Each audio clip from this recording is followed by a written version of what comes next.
Hey guys, hope you all are doing well, and I'm coming at you today with another video of a recently acquired watch. And this time it's an IWC, kind of a classic pilot's watch.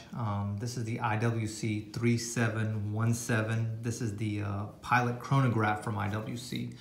Made for several years and then recently replaced with the IWC reference 3777, which is a little bit larger.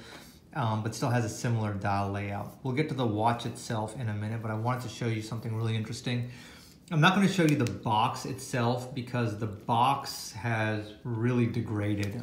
Like a lot of boxes from IWC from the 90s, 2000s, they were covered in a rubber material, and that rubber material degrades and gets really sticky, so it's basically just trashed. But I wanted to show you all the original stuff this watch comes with, and this really adds a lot of value whenever you're buying a used timepiece. It comes with the original purchase receipt, and I'm not showing you too much. The original purchase price of the watch was $5,443, and it was purchased in February of 2012. So, you know, it's an 8-year-old watch, 8.5-year-old watch.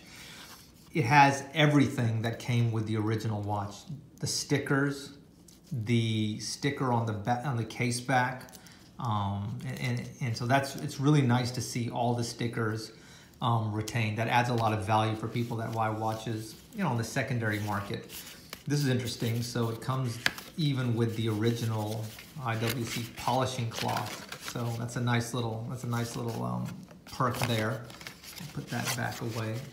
And anytime you're looking to buy a watch used, if you can buy it with box and papers, more importantly the papers, if you can buy it with the original paperwork, especially down to the original purchase receipt, there's some added value to that because people that buy watches on the secondary market attribute some value to that. Let's see, this is just the instruction booklet, so always nice to have that. And this is the, looks like this is the warranty information for the watch. And so again, just really nice to have all the paperwork, all the stickers, the warranty card with the watch. And so that's a nice perk. But let's get into the watch itself. 42 millimeters, around 14, 15 millimeters thick. So it's a thick watch. It's an automatic watch, and it has the Valjoux 7750 movement, heavily modified for IWC standards, but suffice to say it is a 7750. And there's nothing wrong with that. For the price that you pay for these watches, you know, you want a well-finished movement. The Valjoux 7750 is one. It's accurate, it's very functional, and it's a workhorse movement.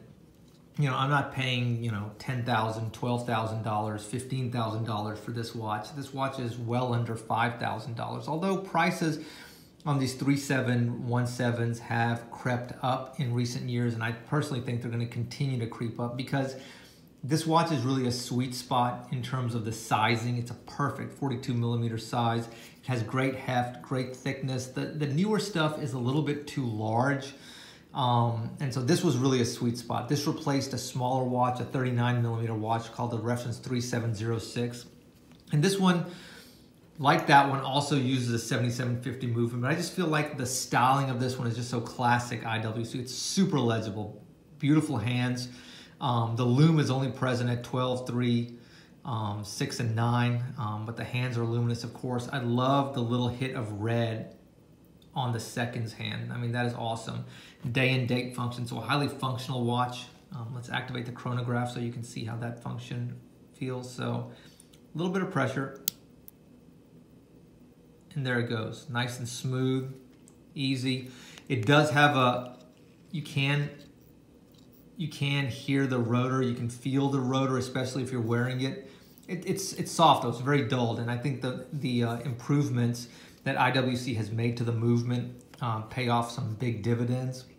There's nothing wrong with watches that have Valjoux 7750 movements. In many ways, they're an advantage because they're very easy to service. Let's see what this thing looks like on my wrist. Take this thing off. This is my trusty Casio MR-G, always rocking. As you can see, this one is 40 millimeters, this one is 42 millimeters. And so, you know, you can see there's a little bit of a size difference, but not bad. And obviously I have a thing for the white, black, and red look, but let me put this on. Give me 1 second. Comes on a crocodile or an alligator strap with a IWC tang buckle. Some of these also came with a deployant. I may end up sourcing a deployant for it, but there it is on the wrist. And you know, I don't have a large wrist, but it looks right. You know, at 42 millimeters, that's kind of like a standard size now for a men's watch, especially a men's watch with a chronograph complication.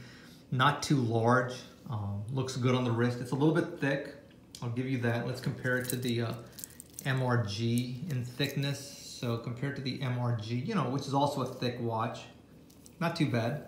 But just the look is right. You know, it drapes well on the wrist. It looks excellent, excellent on a strap. I'm gonna change this strap because this one is just a little bit too long for me. Lug width on these is 21 millimeters. I think the width at the buckle is about 18 millimeters. So stainless steel, it also came in rose gold. That one is particularly rare and extremely expensive. It's hard to say that a watch around $4,000, $3,500 is a great value, but man, in the world of Swiss watches right now, this represents tremendous value. It's a great brand. It's an iconic style of watch. Everybody associates Pilot's chronographs with IWC with this style. It's extremely well built. It's a Swiss-made movement. It's got a chronograph function, day, date, and it's got really good style.